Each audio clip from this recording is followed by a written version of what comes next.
Today I want to talk to you about Charles Sanders Peirce and one of his most famous essays he published that really made his stripes in pragmatism.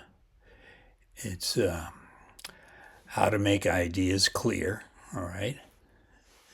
He mentions a stanza. He cites this poet's stanza, and I find it very interesting.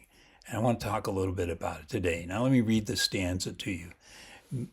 Full many a gem of purest ray serene, the dark unfathomed caves of ocean bare, full many a flower is born to blush unseen and waste its sweetness on the desert air. So I decided to check it out. And I found that this is a stanza from a much longer poem called Elegy, written in a country churchyard. Elegy written in a country churchyard. It's by Thomas Gray. It's about mortality, obscurity, lives of ordinary rural people whose gifts and possibility largely go unnoticed by the world. That's what most people talk about when they read that poem. And it's a village graveyard, it's evening, it's reflecting that death comes equally to rich and poor. And I want to know if Charles Sanders' pragmatism had that sense of equality, right? He didn't respect rank of rich and poor, as their definition of worth. People are buried and they have unrealized potential. So I found that very interesting. And the poem also goes on to explore human desire remembered after death and gradually turns inward as the poet imagines how his life and death might be seen and memorialized. Now, there's different interpretations I found of the poem.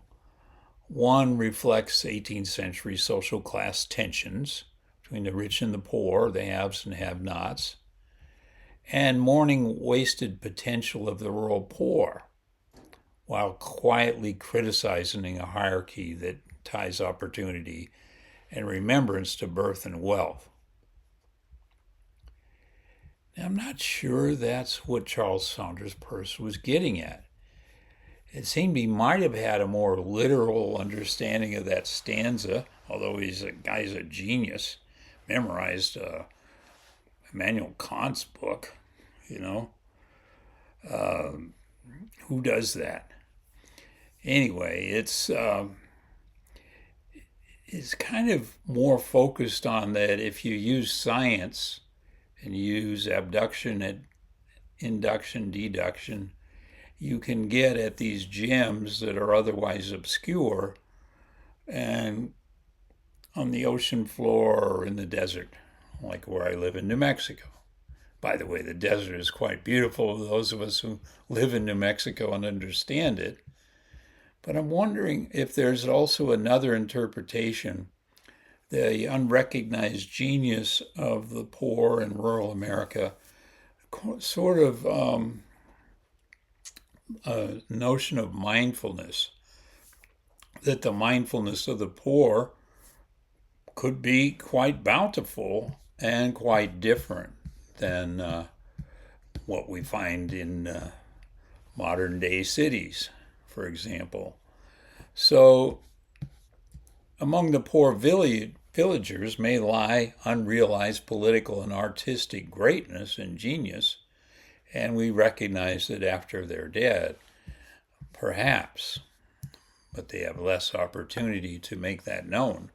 That is for sure. Harsh poverty held back perhaps a noble passion, stopped a natural, generous flow of their inner life and spirit, unable to recognize the art of rural America, or rural Europe, or rural South America, you name it.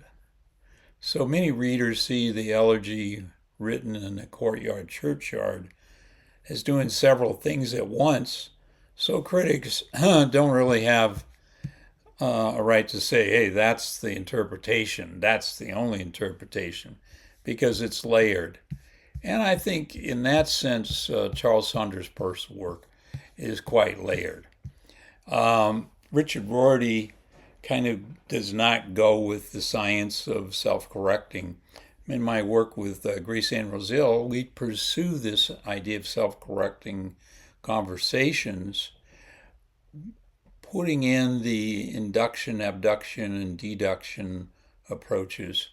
And you can see more about that at togetherstorying.com, and more films I'm making about different pragmatists. And I have some others more focused in general on the pragmatism of Charles Sanders Peirce, in particular Richard Rorty, Jane Addams with two D's, who I think is very overlooked. Anyway, so it's just odd that he would put this in the middle of his essay, published in the monthly science magazine at that time, I guess. And that's what I wanted to talk to you. So go to see the rest of the film that I put together. It comes up next. And I hope this poetry has been somewhat interesting to you. Maybe you can figure out if this script I wrote and went into the poetry makes any sense to you.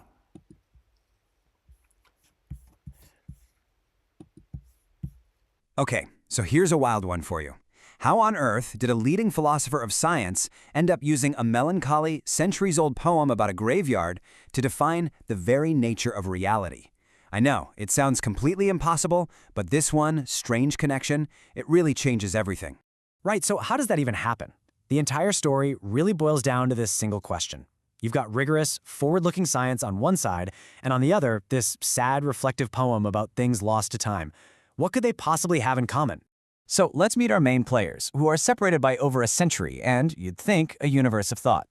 On the left, we've got Charles Sanders Peirce, a brilliant logician, scientist, and the father of a philosophy called pragmatism. In a nutshell, that's the idea that a concept's meaning is found in its real-world effects. Then on the right, you have Thomas Gray, an English poet whose masterpiece is this gloomy meditation on death and being forgotten. Yeah, two totally different worlds. To really get why Peirce would reach all the way back in time to borrow an idea from Gray, we first have to understand the philosophical corner he was trying to fight his way out of. See, he was on a quest for a solid, reliable definition of truth, and he was really unhappy with the options he saw. As Peirce saw it, philosophy was kind of stuck between a rock and a hard place. The first dead end was the idea that truth is just subjective. Whatever feels right or natural to me is the truth, and that's it.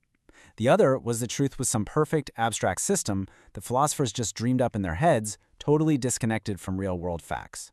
Neither of those was going to work for him. So Peirce had this idea that was actually pretty radical for a philosopher at the time. He believed the answer wasn't hidden in more abstract debates or just in someone's personal feelings. Nope, the answer was in the process of science itself, the messy, collaborative, and, most importantly, relentless work of investigation. And what's so cool is Peirce had this incredibly optimistic view of science. He pointed out that you can have researchers all over the world, starting with completely different biases and using totally different methods. But as they work and as they refine their methods, something amazing happens. The results start to converge. It's like some force outside of any one person is pushing all of their work toward one single destined conclusion. Okay, so Peirce has his method, science. But to explain what he really meant by it, to get to the heart of his idea, he needed a powerful metaphor. And this, believe it or not, brings us to the other half of our puzzle, that famous and famously sad poem he picked out. Here they are. These are the lines from Thomas Gray's poem that caught Peirce's attention. I mean, they paint such a vivid picture of lost potential, don't they? A perfect, brilliant gem, forever hidden in the dark, unexplored caves of the ocean. Its beauty is real, but it's completely unseen. Now, it's so important to get what Gray was actually talking about here. He was writing about the poor villagers buried in that country churchyard. He was imagining that among them could have been a genius, maybe a brilliant poet like Milton. But because they were poor and unknown, their talent was just wasted. For Gray, that hidden gem was a symbol of a permanent, tragic loss. And right here, this is where the magic happens. Peirce takes Gray's beautiful, sad image for what is lost forever, and he does this incredible philosophical flip. He's about to use this very symbol of loss to build a brand new, hopeful theory of what's real.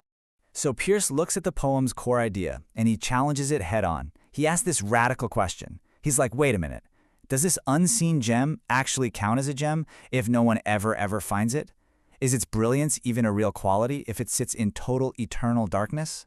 And Peirce's answer is the absolute key to everything. He defines the real not as something we can see or know right now, but as the final destination of all inquiry. For Peirce, truth is just the name we give to the conclusion that all investigators are fated to eventually agree on, if we just keep digging long enough. And boom, that's the connection. That gem at the bottom of the ocean is real. Not because it's just sitting there unseen, but because it has properties that would be discovered if someone went looking. Its reality depends on the fact that inquiry is destined to eventually find it. Its reality is its discoverability. So you see the flip? It's a total 180. Peirce takes Gray's symbol of tragic, permanent loss and turns it into a symbol of objective hope. The hidden gem is no longer about what's lost forever. It becomes the perfect metaphor for a truth that exists out there, on its own, just waiting for us to find it. And you have to understand, this was way more than just a clever literary trick. By completely reframing this poem, Peirce was laying the groundwork for a whole new way of thinking about knowledge, about truth, and about the whole point of doing science. So he gives us this really clear three-step path. Step 1, a real world is out there, and it exists whether you or I believe in it or not. Step 2, the only reliable way to get closer to that reality is through the shared public process of investigation.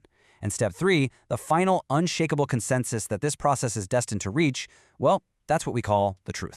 And get this, because this might be the coolest part. In a really beautiful twist, Peirce's theory actually honors the original spirit of Gray's poem. By saying truth is the outcome of a public process open to everyone, he makes it democratic. Truth isn't owned by a king or a famous philosopher. It's a destination that anyone, even the obscure and unknown, can help us reach. Especially today, with all the noise out there, this idea feels more important than ever. So here it is, straight from the man himself. This sentence pretty much wraps it all up. The reality of the gem depends on the simple fact that if we went looking, we would eventually find it and all agree, yep, that's a gem. Reality is tied to the inevitable outcome of relentless inquiry. So there you have it. A philosopher took a poet's image of despair and turned it into a beacon of scientific hope. And it leaves us with a pretty big question for our own time, doesn't it? What gems of understanding, what crucial truths about our world and about ourselves are just sitting there, right now, unseen, waiting for the patient, difficult work of discovery to finally bring them into the light? Go to togetherstorying.com and you can find more films about pragmatists, and try our new software where you can change your story in more of a pragmatist view. Rewrite it and rewrite it. It's free. Thank you very much.